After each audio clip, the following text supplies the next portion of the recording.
रमज़ान का महीना आ चुका है। कुछ दिनों के बाद रमज़ानुल मुबारक का बाबरकत महीना शुरू होने वाला है। हम कितने खुश नसीब है कि अल्लाह तबारक व तआला ने बिन मांगे हमें रमज़ानुल मुबारक का महीना अता किया।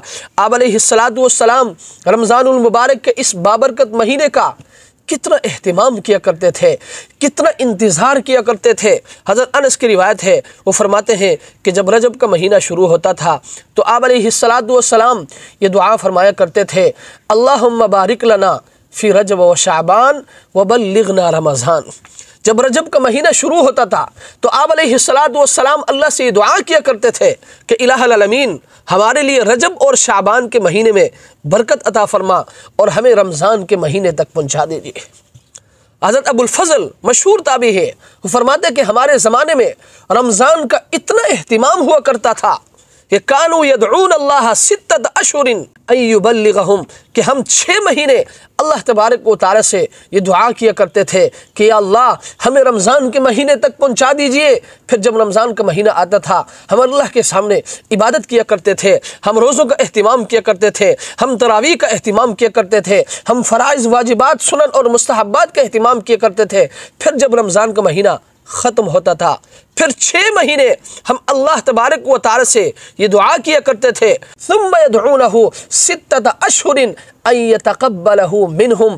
फिर 6 महीने हम अल्लाह के सामने ये गिरियाज़ारी किया करते थे, हम अल्लाह से मांगते थे कि इलाहुल आलमीन इस महीने में जितनी भी हमने इबादतें की है, हमने रोज़ों का अहतिमाम किया है, हमने तरावीह का अहतिमाम किया है, हमने फ़राइज़ वाजिबात सुनन और मुस्तहब्बात का अहतिमाम किया है, इलाहुल आलमीन हमारी इन इबादतों को अपनी बारगाह में कबूल फरमा। इसलिए मेरे भाइयों, मैं आपसे भी दरख्वास्त करता हूँ, रमज़ान का महीना आ चुका है, रमज़ान का महीना बिल्कुल सर पे है।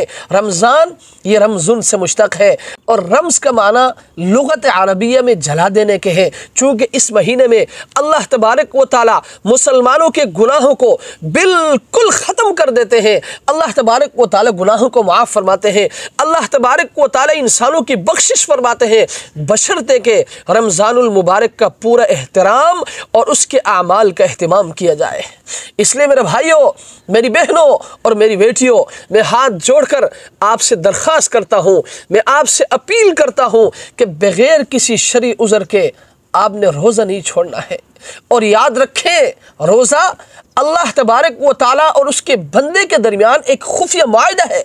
चुनांचे हदीस कुदसी है, अल्लाह तबारक व तआला फरमाते हैं, कुल्लु अमल इब्नि आदम लहू इल्ला सियाम, बनी आदम के हर अमल का बदला है मगर रोज़ा।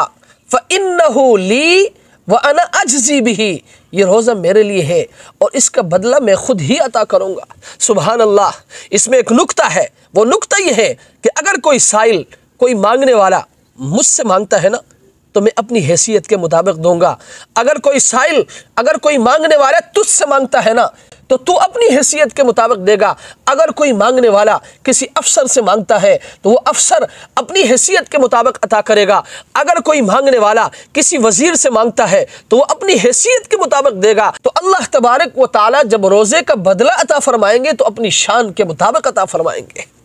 बाज़ मुहद्दिसीन फरमाते हैं कि इस हदीस के अल्फाज तो यही है मगर एराब में फ़र्क है। वो कैसे?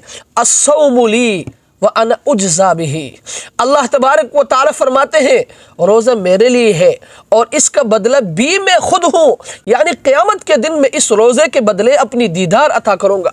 सुबहान अल्लाह, कितनी बड़ी बात है कि अल्लाह तबारक व तआला रोज़े के बदले अपनी दीदार अता फरमाएंगे। हदीस में आता है, अलैका बिस्सौम फ़इन्नहु ला मिस्ल लहू, तुम्हारे ऊपर रोज़ा लाजिम है। क्यों? इसलिए कि फ़इन्नहु ला मिस्ल लहू, इसका कोई मिसल नहीं। रोज़े के बारे में दो